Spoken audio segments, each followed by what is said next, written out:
வணக்கம். இன்றைய தலைப்புச் செய்திகள். காங்கிரஸ் கூறும் ஊழல் குற்றச்சாட்டுக்கு சிபிஐ விசாரணை வேண்டி முன்னாள் அமைச்சர் மல்லாடி கவர்னருக்கு கடிதம். புதுச்சேரியில் காதலை கண்டித்தவர் வீட்டில் வெடிகுண்டு வீசிய ரவுடி போலீசில் சரண். புதுவை தாடி ஐயனார் மீது குண்டர் தடுப்பு சட்டம் பாய்ந்தது. கலெக்டர் குலோத்துங்கன் உத்தரவு. இனி விரிவான செய்திகள். காங்கிரஸ் கூறும் ஊழல் குற்றச்சாட்டுகளுக்கு சிபிஐ விசாரணைக்கு உத்தரவிடக் கோரி கவர்னரிடம் முன்னாள் அமைச்சர் மல்லாடி கிருஷ்ணராவ் கடிதம் கொடுத்துள்ளார். காங்கிரஸ் தலைவர் வைத்திலிங்கத்திற்கும் முன்னாள் அமைச்சர் மல்லாடி கிருஷ்ணராவுக்கும் இடையே மோதல் ஏற்பட்டுள்ளது. இருவரும் ஒருவரை ஒருவர் ஊழல் குற்றச்சாட்டை கூறி வரும் நிலையில் ஏனாம் காங்கிரஸ் நிர்வாகிகள் கவர்னரை சந்தித்து மனு அளித்தனர். அதில் ஏனாம் மக்களுக்கு மழை நிவாரணமாக 5000 ரூபாய் வழங்க வேண்டும், முன்னாள் அமைச்சர் மல்லாடி கிருஷ்ணராவ் மீதான ஊழல் குற்றச்சாட்டுகளை விசாரிக்க கோரியிருந்தனர். இதற்கு பதிலடியாக மல்லாடி கிருஷ்ணராவ் கவர்னரிடம் கடிதம் அளித்துள்ளார். அதில் சுகாதாரத்துறையில் கண்டறியப்பட்ட சில பிரச்சனைகள் குறித்து என் பெயருக்கு களங்கம் ஏற்படுத்தும் வகையில் சில குற்றச்சாட்டுகளை சுமத்தியுள்ளனர். எனது வாழ்வில் பல பதவிகளை வகித்துள்ளேன். கடமையை வெளிப்படைத்தன்மையுடன் நேர்மையாக செய்துள்ளேன். பதவிக்கு அவப்பெயர் ஏற்படுத்தும் வகையில் செயல்பட்டதில்லை. எனவே டெல்லி சிறப்பு பிரதிநிதி பதவியிலிருந்து என்னை நீக்கி என் மீதான குற்றச்சாட்டுகளுக்கு சிபிஐ விசாரணைக்கு உத்தரவிடுமாறு கேட்டுக்கொள்கிறேன் என்று அந்த கடிதத்தில் கூறியுள்ளார். புதுவையில் காதலை கண்டித்தவர் வீட்டில் வெடிகுண்டு வீசிய ரவுடி மற்றும் கல்லூரி மாணவர் நீதிமன்றத்தில் சரணடைந்தனர். விழுப்புரம் மாவட்டம் வானூர் அடுத்த பட்டானூரை சேர்ந்த கமலேஷ் புதுச்சேரி முருங்கப்பாக்கத்தில் உள்ள தேசிய பாதுகாப்பு பல்கலையில் இளநிலை குற்றவியல் பட்டப்படிப்பு படித்து வருகிறார். இவர் கோரிமேடு பகுதியை சேர்ந்த பெண்ணை காதலித்து வந்துள்ளார். அதனை அறிந்த தட்டாஞ்சாவடி ஞானத்தியாகு நகர் ஒத்தவாடை வீதியை சேர்ந்த பெயிண்டர் ரிச்சர்ட், அவரது மகன் விபீஷன் ஆகியோர் சில மாதங்களுக்கு முன்பு கமலேஷை அழைத்து அந்த பெண்ணுடன் பேசக்கூடாது என கூறி தாக்கியதாக கூறப்படுகிறது. இது குறித்து கமலேஷ் சமீபத்தில் சிறையிலிருந்து வெளியே வந்த தனது நண்பர் புதுச்சேரி சாரம் பகுதியை சேர்ந்த ரவுடி விஜய் என்பவரிடம் கூறியுள்ளார். அதைத் தொடர்ந்து இருவரும் பைக்கில் சென்று ஞானத்தியாகு நகரில் உள்ள ரிச்சர்ட் வீட்டில் நாட்டு வெடிகுண்டு வீசியுள்ளனர். அது வெடிக்காததால் பெட்ரோல் குண்டு வீசினர். அது ஜன்னலில் பட்டு வெடித்து தீப்பிடித்து எரிந்தது. இதில் ரிச்சர்ட் மற்றும் குடும்பத்தினர் யாருக்கும் எந்த பாதிப்பும் ஏற்படவில்லை. வெடி சத்தம் கேட்டு அப்பகுதி மக்கள் திரண்டதால் விஜய், கமலேஷ் அங்கிருந்து தப்பித்தனர். தகவலறிந்த Dhanvantari Nagar inspector Balamurugan, sub inspector Ramesh மற்றும் போலீசார் சம்பவ இடத்தில் விசாரணை நடத்தினர். அங்கு வெடிக்காமல் கிடந்த நாட்டு வெடிகுண்டை கைப்பற்றி இதுகுறித்து ரிச்சர்ட் அளித்த புகாரின் பேரில் கொலை முயற்சி உள்ளிட்ட 4 பிரிவுகளில் போலீசார் வழக்கு பதிந்து விஜய், கமலேஷை தேடி வந்தனர். இந்நிலையில் இருவரும் புதுச்சேரி நீதிமன்றத்தில் சரணடைந்துள்ளனர். இருவரையும் 15 நாள் சிறையில் அடைக்க நீதிபதி உத்தரவிட்டார். அதைத் தொடர்ந்து இருவரும் காலாப்பட்டு சிறையில் அடைக்கப்பட்டனர். புதுச்சேரி மாவட்ட ஆட்சியர் குலோத்துங்கன் உத்தரவின் பேரில் தாடி ஐயனார் மீது போலீசார் குண்டர் தடுப்பு சட்டத்தின் கீழ் வழக்கு பதிந்துள்ளனர். புதுச்சேரி கரிக்கலாம்பாக்கம் அரசங்குளம் மடுகரை மெயின் ரோட்டை சேர்ந்தவர் ஐயனார் என்ற தாடி ஐயனார் ராஜதுரை. இவர் மீது 4 கொலை, 4 கொள்ளை முயற்சி, 3 அடிதொடி, கஞ்சா விற்பனை உள்ளிட்ட பல்வேறு வழக்குகள் உள்ளது. மேலும் மங்களம் காவல் நிலையத்தின் சரித்திர குற்ற பதிவேடு கொண்ட குற்றவாளி ஆவார். தற்பொழுது காலாப்பட்டு மத்திய சிறையில் உள்ள ரவுடி தாடி ஐயனார் மீது குண்டர் தடுப்பு சட்டத்தின் கீழ் வழக்கு பதிவு செய்ய மாவட்ட ஆட்சியருக்கு மங்களம் போலீசார் பரிந்துரை செய்தனர். இதையடுத்து மாவட்ட ஆட்சியர் குலோத்துங்கன் உத்தரவின் பேரில் தாடி ஐயனார் மீது போலீசார் குண்டர் தடுப்பு சட்டத்தின் கீழ் வழக்கு பதிந்து அதற்கான உத்தரவை காலாப்பட்டு சிறைத்துறை அதிகாரிகளிடம் வழங்கினர். புதுச்சேரி பாரதிய ஜனதா கட்சி சார்பில் சிறப்பு தீவிர வாக்காளர் சீராய்வு சம்பந்தமான BLA2 பயிற்சி பட்டறை நடைபெற்றது. புதுச்சேரி பாரதிய ஜனதா கட்சி சார்பில் சிறப்பு தீவிர வாக்காளர் சீராய்வு சம்பந்தமான BLA2 ஆகியோருக்கான பயிற்சி பட்டறை முதலியார்பேட்டை, நெல்லித்தோப்பு மற்றும் உப்பளம் சட்டமன்ற தொகுதிகளுக்கு முதலியார்பேட்டை அகத்தியார் ஹாலில் நடைபெற்றது. மாநில தலைவர் VP ராமலிங்கம் சிறப்பு விருந்தினராக கலந்து கொண்டு சிறப்புரையாற்றினார். BLA2 பாரதிய ஜனதா கட்சியின் வாக்காளர் முகவர் 2 ஆகியோருக்கு சிறப்பு தீவிர வாக்காளர் சீராய்வு சம்பந்தமான பயிற்சி விளக்கங்களை பாஜக பொறுப்பாளர் வெற்றி செல்வம் வகுப்பெடுத்தார். இந்த பயிற்சி பட்டறையில் முதலியார்பேட்டை, நெல்லித்தோப்பு மற்றும் உப்பளம் சட்டமன்ற தொகுதிகளுக்கு உட்பட்ட 3 BLA முன்னாள் சட்டமன்ற உறுப்பினர் அசோக் பாபு, மாவட்ட பொறுப்பாளர் ரத்னவேல், மாவட்ட தலைவர் கிருஷ்ணராஜ், தேர்தல் பிரதிநிதி தமிழ்மாறன், மாநில பொதுச் செயலாளர் மற்றும் தொகுதிக்குட்பட்ட மாநில, மாவட்ட அணி பிரிவு நிர்வாகிகள் ஆகியோர் கலந்து கொண்டனர். புதுச்சேரி மாவட்ட ஆட்சியர் உத்தரவுப்படி செஞ்சி சாலை, ஆம்பூர் சாலை உள்ளிட்ட பகுதிகளில் சாலையோர ஆக்கிரமிப்புகள் அகற்றப்பட்டது. புதுச்சேரி மாவட்ட ஆட்சியர் குலோத்துங்கன் நவம்பர் 6ஆம் தேதி முதல் 25ஆம் தேதி வரை சாலையோர ஆக்கிரமிப்புகள் அகற்றப்படும் என்று தெரிவித்திருந்தார். அதன்படி இன்று நகராட்சி மற்றும் பொதுப்பணித்துறை, வருவாய்த்துறை அதிகாரிகள் ஜேசிபி இயந்திரம் கொண்டு செஞ்சி சாலை, ஆம்பூர் சாலை உள்ளிட்ட பகுதிகளில் சாலையோர ஆக்கிரமிப்புகளை அகற்றினர். மேலும் பிளக்ஸ் பேனர்கள், சுவரொட்டிகள், கொடிக்கம்பங்கள் ஆகியவற்றை அகற்றி நகராட்சி மற்றும் பொதுப்பணித்துறை அதிகாரிகள் தங்களது வாகனத்தில் எடுத்து சென்றனர்.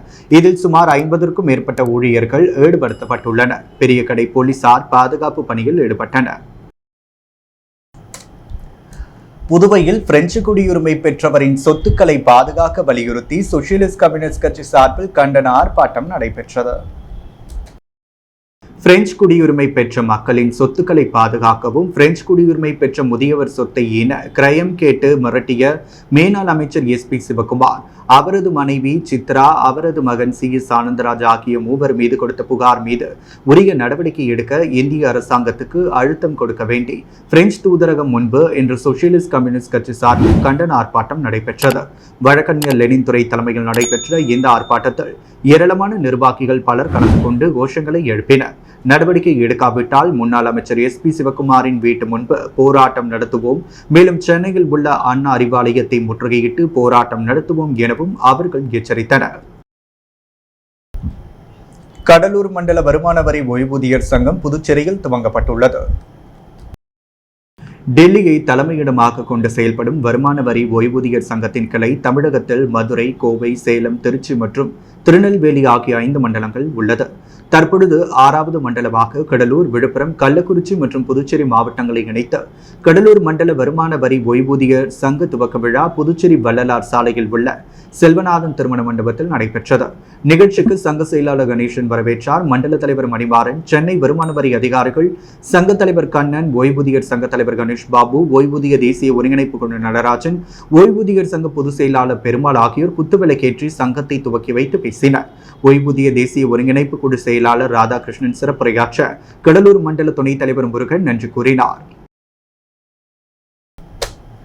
கருவடிக்குப்பம் குரு சித்தானந்தா சுவாமி கோவிலில் நடைபெற்ற அன்னாபிஷேக சிறப்பு பூஜையில் ஏராளமான பக்தர்கள் தரிசனம் செய்தனர். புதுச்சேரி கருவடிக்குப்பம் குரு சித்தானந்தா சுவாமி கோவிலில் ஐப்பசி மாத பௌர்ணமியை முன்னிட்டு அன்னாபிஷேகம், தீபார்த்தனை நடைபெற்றது. அதையொட்டி சற்று முறை நடைபெற்ற 100 கிலோ அரிசி கொண்டு சமைக்கப்பட்ட அன்னம் மற்றும் 500 கிலோ காய்கறிகளை கொண்டு சித்தானந்த சுவாமி அலங்கரிக்கப்பட்டு மகா தீபார்த்தனை காண்பிக்கப்பட்டது. இதனை பக்தர்கள் தரிசனம் செய்தனர். அன்ன அலங்காரத்தை கலைத்து சுவாமிக்கு பாலபிஷேகம் நடைபெற்றது. தொடர்ந்து பக்தர்களுக்கு அன்னதானம் வழங்கப்பட்டது. பூஜைக்கான ஏற்பாடுகளை கோவில் நிர்வாகத்தினர் செய்திருந்தனர். புதுச்சேரி கொயவர்பாளையம் சுப்பிரமணியர் கோவில் வீதியில் உள்ள அருள்மிகு ஸ்ரீ முத்து விநாயகர், ஸ்ரீ முத்துக்குமார சுவாமி தேவஸ்தானத்தில் உள்ள சந்திர மௌலீஸ்வரருக்கு ஐப்பசி மாத பௌர்ணமியை முன்னிட்டு அன்னாபிஷேகம் நடைபெற்றது. ஒவ்வொரு வருடமும் ஐப்பசி மாதம் வரும் பௌர்ணமி அன்று அனைத்து சிவன் கோவில்களிலும் அன்னாபிஷேகம் நடைபெறுவது வழக்கம். ஐப்பசி மாதம் வரும் பௌர்ணமி நாளில் அரிசியை அன்னமாக மாற்றி சிவலிங்கத்திற்கு மேல் வைத்து அன்னாபிஷேகம் செய்தால் ஆண்டு முழுவதும் உணவு பஞ்சம் இல்லாமல் சகல நன்மைகளும் கிடைக்கும் என்பது ஐதீகம். அந்த வகையில் இந்த வருட ஐப்பசி மாத பௌர்ணமி தினத்தில் புதுச்சேரி கொயவர்பாளையம் சுப்பிரமணியர் கோவில் வீதியில் உள்ள அருள்மிகு ஸ்ரீ முத்து விநாயகர், ஸ்ரீ முத்துக்குமார சுவாமி தேவஸ்தானத்தில் உள்ள சந்திர மௌலீஸ்வரருக்கு ஐப்பசி மாத பௌர்ணமியை முன்னிட்டு அன்னாபிஷேகம் நடைபெற்றது. தொடர்ந்து சிவபெருமானுக்கு காய்கனிகளால் பலவிதங்களில் அலங்காரம் செய்யப்பட்டு மகாதீபார்த்தனை காண்பிக்கப்பட்டது. அனைவருக்கும் பிரசாதம் வழங்கப்பட்டது. இதில் திமுக பொதுக்குழு உறுப்பினர் கார்த்திகேயன் உள்ளிட்ட அப்பகுதியை சேர்ந்த திரளான பக்தர்கள் கலந்து கொண்டு சுவாமி தரிசனம் செய்தனர். இந்த அன்னாபிஷேகத்திற்கான ஏற்பாடுகளை ஆலய நிர்வாக அதிகாரி செந்தில்குமார், தலைவர் கணேஷ், துணைத் தலைவர் ரமேஷ் என்கின்ற சிவராமன், செயலாளர் கோபால், பொருளாளர் கணேஷ், உறுப்பினர் இந்திரா மற்றும் விழா குழுவினர்கள் ராஜேஷ், கிருஷ்ணமூர்த்தி, ஸ்டீபன் ராஜ், வினோத், ராமகிருஷ்ணன் மற்றும் உற்சவதாரர்கள், உபயதாரர்கள் உள்ளிட்ட பலர் சிறப்பாக செய்திருந்தனர். மணவெளி சட்டமன்ற தொகுதிக்குட்பட்ட தவளக்குப்பம், நல்லவாடு முதன்மை சாலைகளில் கழிவுநீர் வாய்க்கால்களை உடனே அமைக்க புதுச்சேரி நாம் தமிழர் கட்சி மணவெளி சட்டமன்ற தொகுதி நிர்வாகிகள் பொதுப்பணித்துறை இளநிலை பொறியாளரிடம் கோரிக்கை மனுவை அளித்தனர்.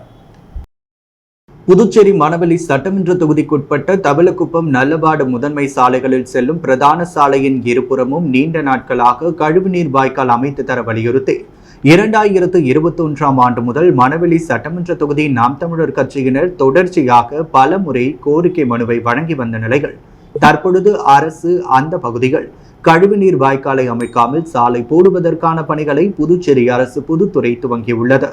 நீண்ட நாட்களான கோரிக்கையான தவளக்குப்பம் நல்லவாடு செல்லும் சாலைகள் இருபுறமும் கழிவுநீர் வாய்க்கால் அமைத்த பிறகே சாலை போட நடவடிக்கை மேற்கொள்ள வேண்டும் என புதுவை நாம் தமிழர் கட்சி மணவெளி தொகுதி நிர்வாகிகள் புதுச்சேரி அரசு பொதுப்பணித்துறை செயற்பொறியாளரை சந்தித்து கோரிக்கை விடுத்துள்ளனர்.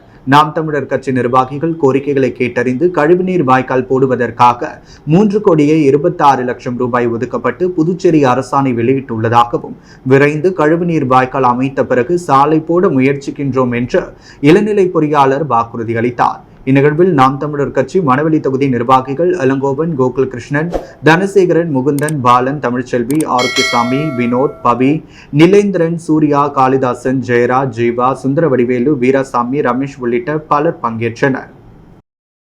புதுவையில் தொடர்ந்து வாழை தோட்டங்களில் வாழைத்தார்களை திருடி வந்தவரை திருக்கனூர் போலீசார் கைது செய்தனர்.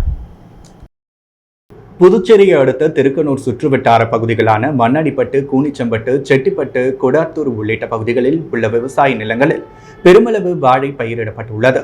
அறுவடைக்கு தயாராக உள்ள வாழைத்தார்கள் தினமும் திருடு போய் வந்த நிலையில் அதிர்ச்சியடைந்த கூனிச்சம்பட்டு விவசாயி சண்முகம் திருக்கனூர் காவல் நிலையத்தில் புகார் அளித்துள்ளார். அதன் பேரில் வழக்கு பதிவு செய்த போலீசார் மண்ணடிப்பட்டி ஏரிக்கரை பகுதியில் இரவு ரோந்து பணியில் ஈடுபட்டிருந்தனர். அப்போது இருசக்கர வாகனத்தில் 2 வாழைத்தார் மற்றும் வாழை சீப்புகள் அடங்கிய மூட்டையுடன் வந்த இளைஞரை மடக்கி பிடித்து விசாரித்த பொழுது முன்னுக்கு பின் முரணாக பதில் கூறியுள்ளார். அவரை காவல் நிலையத்திற்கு அழைத்து வந்த போலீசார் உரிய முறையில் விசாரித்த பொழுது அவர் கொடாத்தூர் மணவெளியை சேர்ந்த வெங்கடேசன் என்பதும் பகல் நேரத்தில் பெயிண்டராக வேலை பார்த்து மாலை நேரத்தில் விவசாய நிலங்களை நோட்டமிட்டு இரவு நேரத்தில் வாழைத்தாரை திருடி சந்தையில் விற்று வந்தது தெரிய வந்தது. வாழைத்தார் திருடியதை ஒப்புக்கொண்ட வெங்கடேசனை போலீசார் கைது செய்து நீதிமன்றத்தில் ஆஜர்படுத்தி மத்திய சிறையில் அடைத்தனர். புதுச்சேரி அரசின் வடிசாராய ஆலையில் முன்னறிவிப்பின்றி பணி நீக்கம் செய்யப்பட்ட 53 ஊழியர்கள் தங்களுக்கு மீண்டும் பணி வழங்க கோரி அரசியல் கட்சிகளுடன் சேர்ந்து புதுச்சேரி விழுப்புரம் தேசிய நெடுஞ்சாலைகள் சாலை மறியலில் ஈடுபட்டதால் போக்குவரத்து பாதிக்கப்பட்டது. புதுச்சேரி ஆரியபாளையத்தில் அரசின் வடிசாராய ஆலை உள்ளது. இந்த ஆலையில் கடந்த 2009ஆம் ஆண்டு 53 ஊழியர்கள் நேரடி நியமனம் செய்யப்பட்ட பணி நிரந்தரம் பெற்றனர். தொடர்ந்து 14 ஆண்டுகளாக வேலை செய்து வந்த நிலையில் கடந்த 2023ஆம் ஆண்டு 53 ஊழியர்களையும் எந்த முன்னறிவிப்புமின்றி நிர்வாகம் பணி நீக்கம் செய்தனர். இதனால் பணி நீக்கம் செய்யப்பட்ட ஊழியர்கள் பல்வேறு போராட்டங்களில் ஈடுபட்டனர். மேலும் நீதிமன்றத்தில் வழக்கு தொடுத்தனர். அதில் அரசு சுமூக தீர்வு கண்டு அவர்களுக்கு மீண்டும் பணி வழங்குவதற்கான சாத்தியக்கூறுகள் இருந்தால் 53 ஊழியர்களையும் மீண்டும் பணியில் அமர்த்தலாம் என நீதிமன்றம் உத்தரவு பிறப்பித்துள்ளது. இதனிடையே நீதிமன்ற உத்தரவை அதிகாரிகள் கண்டுகொள்ளாமல் கிடப்பில் போட்டுள்ளதாக குற்றம் சாட்டியும் தங்களுக்கு மீண்டும் பணி வழங்க கோரியும் ஆலை வளாகத்தில் இன்று 4வது நாளாக பணி நீக்கம் செய்யப்பட்ட ஊழியர்கள் போராட்டத்தில் ஈடுபட்டு வருகின்றனர். இந்நிலையில் ஊழியர்களின் போராட்டத்திற்கு இன்று விடுதலை சிறுத்தைகள் கட்சி மற்றும் பல்வேறு சமூக அமைப்புகள் ஆதரவு தெரிவித்து போராட்டத்தில் கலந்து கொண்ட நிலையில் 50க்கும் மேற்பட்ட பணி நீக்கம் செய்யப்பட்ட ஊழியர்கள் மற்றும் அரசியல் கட்சியினர் திடீரென புதுச்சேரி விழுப்புரம் தேசிய நெடுஞ்சாலையில் மறியலில் ஈடுபட்டனர். மேலும் புதுச்சேரி அரசு மற்றும் அமைச்சர் நமச்சிவாயத்திற்கு எதிராக கண்டன கோஷங்களை எழுப்பினர். இதனால் அந்த பகுதியில் சிறிது நேரம் போக்குவரத்து பாதிப்பு ஏற்பட்டது. தொடர்ந்து போலீசார் போராட்டக்காரர்களை அப்புறப்படுத்தியதை தொடர்ந்து பணி நீக்கம் செய்யப்பட்ட ஊழியர்கள் சாராய ஆலையை முற்றுகையிட்டு போராட்டத்தை தொடர்ந்து வருகின்றனர். கொடாத்தூர் அரசு உயர்நிலைப் பள்ளியில் அறிவியல் மற்றும் கலை கண்காட்சி நடைபெற்றது. கொடாத்தூரில் உள்ள அரசு உயர்நிலைப் பள்ளியில் அறிவியல் மற்றும் கலை கண்காட்சி நடைபெற்றது. பள்ளியின் தலைமை ஆசிரியர் ரூபல் நிகழ்ச்சிக்கு தலைமை தாங்க முதன்மை கல்வி அதிகாரி குலசேகரன் குத்து விளக்கேற்றி வைத்து கண்காட்சியை துவக்கி வைத்தார். இதில் மாணவர்கள் தங்கள் திறனை வெளிப்படுத்தும் வகையில் பல்வேறு அறிவியல் மாதிரிகள், கண்டுபிடிப்புகள், பரிசோதனைகள் இடம்பெற்றன. அறிவியல் மற்றும் கலை தொடர்பான புதுவிதமான படைப்புகள் இடம்பெற்றது.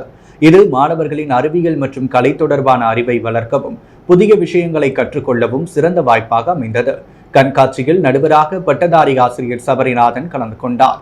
இந்த நிகழ்ச்சிக்கான ஏற்பாடுகளை பள்ளியின் இருபால் ஆசிரியர் பெருமக்களும் செய்திருந்தனர். அரியாங்குப்பம் அருள்மிகு புவனேஸ்வரி அம்மன் ஆலய சிவன் சன்னதியில் அன்னாபிஷேக விழா சிறப்பாக நடைபெற்றது. அரியாங்குப்பம் ஆர்கே நகர் பகுதியில் எழுந்தருளியுள்ள அருள்மிகு ஸ்ரீ புவனேஸ்வரி அம்மன் ஆலயத்தில் ஐப்பசி மாத பௌர்ணமியை முன்னிட்டு இவ்வாலயத்தில் தனி சன்னதி கொண்டிருக்கும் சிவபெருமானுக்கு பல்வேறு திரவியங்களால் ஆன சிறப்பு அபிஷேகங்கள் நடைபெற்ற அன்னாபிஷேகம் செய்து சிறப்பு அலங்காரத்தில் பூஜைகளுடன் மகா தீபாரதனை காண்பிக்கப்பட்டது. இதில் ஏராளமான பக்தர்கள் கலந்து கொண்டு சுவாமி தரிசனம் செய்து வழிபட்டனர். இந்நிகழ்ச்சிக்கான ஏற்பாடுகளை உபயதாரர் மகளிர் காங்கிரஸ் துணைத் தலைவி பொன்னி சுப்ராயன் குடும்பத்தினர் சிறப்பாக செய்திருந்தனர். புதுச்சேரி குயவர்பாளையம் செல்லப்பெருமாள் கோவில் வீதியில் அமைந்துள்ள ஸ்ரீ அருள்மிகு ஸ்ரீ புட்லாயம்மன் ஆலயத்தில் அமைந்துள்ள ஸ்ரீ குரு லிங்கேஸ்வரருக்கு அன்னாபிஷேக விழா நடைபெற்றது. ஒவ்வொரு வருடமும் ஐப்பசி மாதம் வரும் பௌர்ணமி அன்று அனைத்து சிவன் கோவில்களிலும் அன்னாபிஷேகம் நடைபெறுவது வழக்கம். ஐப்பசி மாதம் வரும் பௌர்ணமி நாளில் அரிசியை அன்னமாக மாற்றி சிவலிங்கத்திற்கு மேல் வைத்து அன்னாபிஷேகம் செய்தால் ஆண்டு முழுவதும் உணவு பஞ்சம் இல்லாமல் சகல நன்மைகளும் கிடைக்கும் என்பது ஐதீகம். அந்த வகையில் இந்த வருட ஐப்பசி மாத பௌர்ணமி தினத்தில் புதுவை குயவர்பாளையம் செல்லப்பெருமாள் கோவில் வீதியில் அமைந்துள்ள அருள்மிகு ஸ்ரீ புட்லாயம்மன் ஆலயத்தில் ஸ்ரீ குரு லிங்கேஸ்வரருக்கு அன்னாபிஷேக விழா நடைபெற்றது. தொடர்ந்து பலவிதமான அலங்காரம் செய்யப்பட்டு சுவாமிக்கு மகா தீபாரதனை காட்டப்பட்டது. இதில் திரளான பக்தர்கள் பலர் கலந்து கொண்டனர். தொடர்ந்து அனைவருக்கும் பிரசாதம் வழங்கப்பட்டது. இதற்கான ஏற்பாடுகளை ஆலய அறங்காவல் நிர்வாகிகள், ஊர் பொதுமக்கள், இளைஞர்கள் சிறப்பாக செய்திருந்தனர்.